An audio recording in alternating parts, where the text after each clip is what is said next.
Assalamualaikum warahmatullahi wabarakatuh. Perkenalkan, nama saya Maizura, NPM 2169101060. Saya berasal dari kelas 2C. Di sini saya akan menjelaskan yaitu tentang kesehatan telinga. Dosen pengampu Bapak Nofri Ghazali, SPD, MPD. Sebelum kita menjelaskan tentang kesehatan telinga, lebih baik kita menjelaskan bagian-bagian telinga.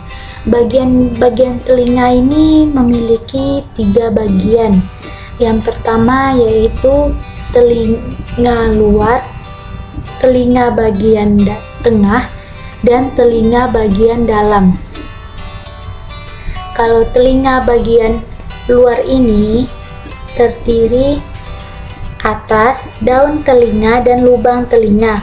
Sedangkan telinga bagian tengah yang terdiri dari serabut gendang telinga dan 3 buah tulang pendengaran, yaitu yang pertama martil, kedua landasan, yang ketiga sanggurdi.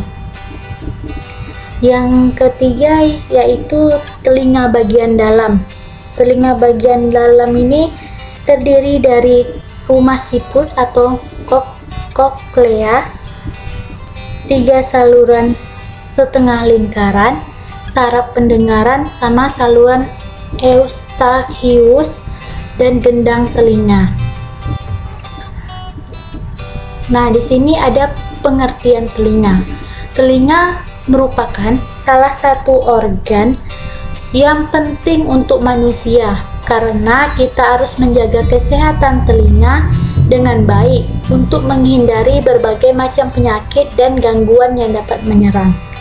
Penyakit yang dapat menyerang telinga ini biasanya selain membuat mendengar, namun membuat rasa sakit dan pusing atau sakit kepala, karena telinga tidak kemampuan untuk mendengar, namun juga untuk membangun keseimbangan tubuh dalam bergerak.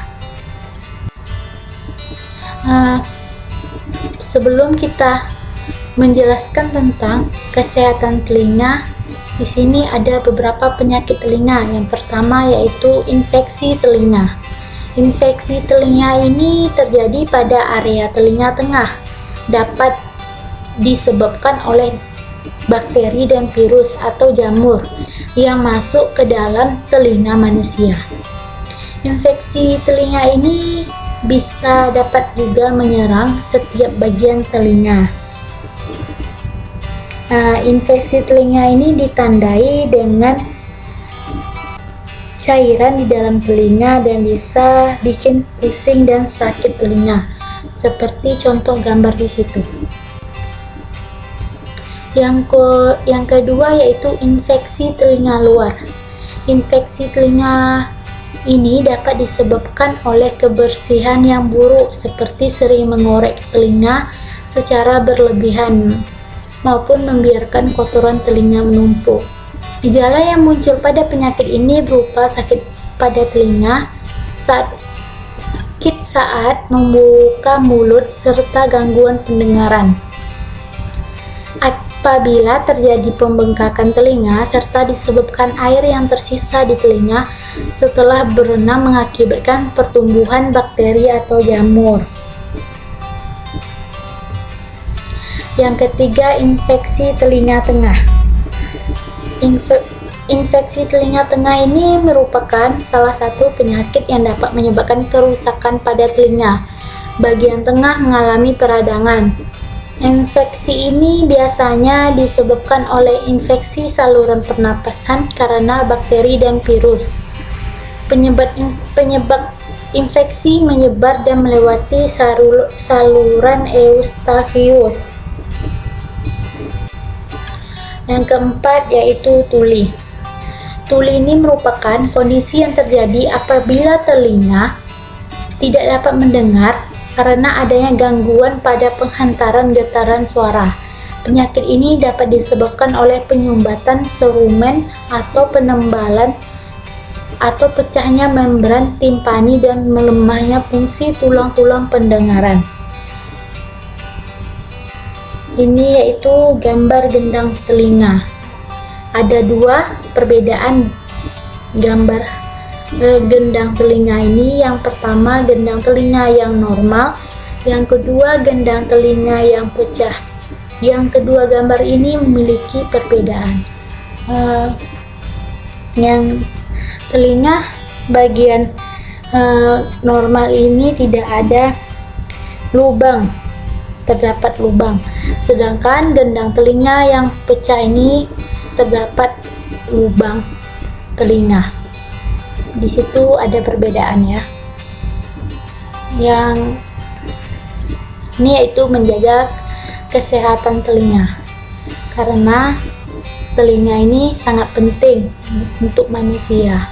Maka dari itu kita harus sering menjaga kesehatan telinga. Ada beberapa, yaitu yang pertama, membersihkan telinga secara teratur. Telinga sebaiknya dibersihkan seminggu 1 kali. Terlalu sering membersihkan telinga itu tidak baik, karena bisa menyebabkan luka dan infeksi di dinding telinga. Jadi membersihkan telinga terlalu sering itu tidak baik ya, cukup dalam 1 minggu sekali saja. Yang kedua yaitu hindari penggunaan korek kuping. Penggunaan korek kuping dapat menyebabkan kotoran yang hendak kita keluarkan justru akan ikut terdorong ke dalam. Gunakan korek kuping hanya daun telinga dan rongga luar, jangan terlalu ke dalam ya, karena dapat menyebabkan pecahnya gendang telinga seperti gambar ini. Seperti perbedaan gambar ini, karena terlalu dalam kita korek kuping akan menyebabkan pecahnya gendang telinga, seperti contoh gambar itu. Yang ketiga yaitu kunyah makanan dengan baik. Kotoran di telinga dapat keluar dengan sendirinya ketika mengunyah makanan dengan cara yang tepat agar telinga terdorong untuk mengeluarkan kotoran. Yang keempat yaitu jauhkan lokasi yang bising. Suara bising sangat mengganggu pendengaran kita dan perlahan akan menyebabkan kerusakan pada telinga. Jika kita berada di tempat yang bersuara keras, sebaiknya tutup lubang telinga kita menggunakan kapas. Cara ini bisa mengurangi suara bising dan bisa mengurangi risiko kerusakan pada fungsi pendengaran. Yang kelima, perawatan secara rutin ke dokter THT apabila kita merasakan ada gangguan pada telinga kita, seperti terdengar bunyi-bunyi atau benda-benda yang bergerak di dalam telinga. Sebaiknya segera berkunjung ke dokter THT untuk mengetahui kondisi kesehatan telinga kita. Lakukan pemeriksaan minimal 1 tahun sekali. Baiklah, sampai di sini yang dapat saya jelaskan mengenai kesehatan telinga. Lebih dari kurangnya mohon maaf. Wassalamualaikum warahmatullahi wabarakatuh.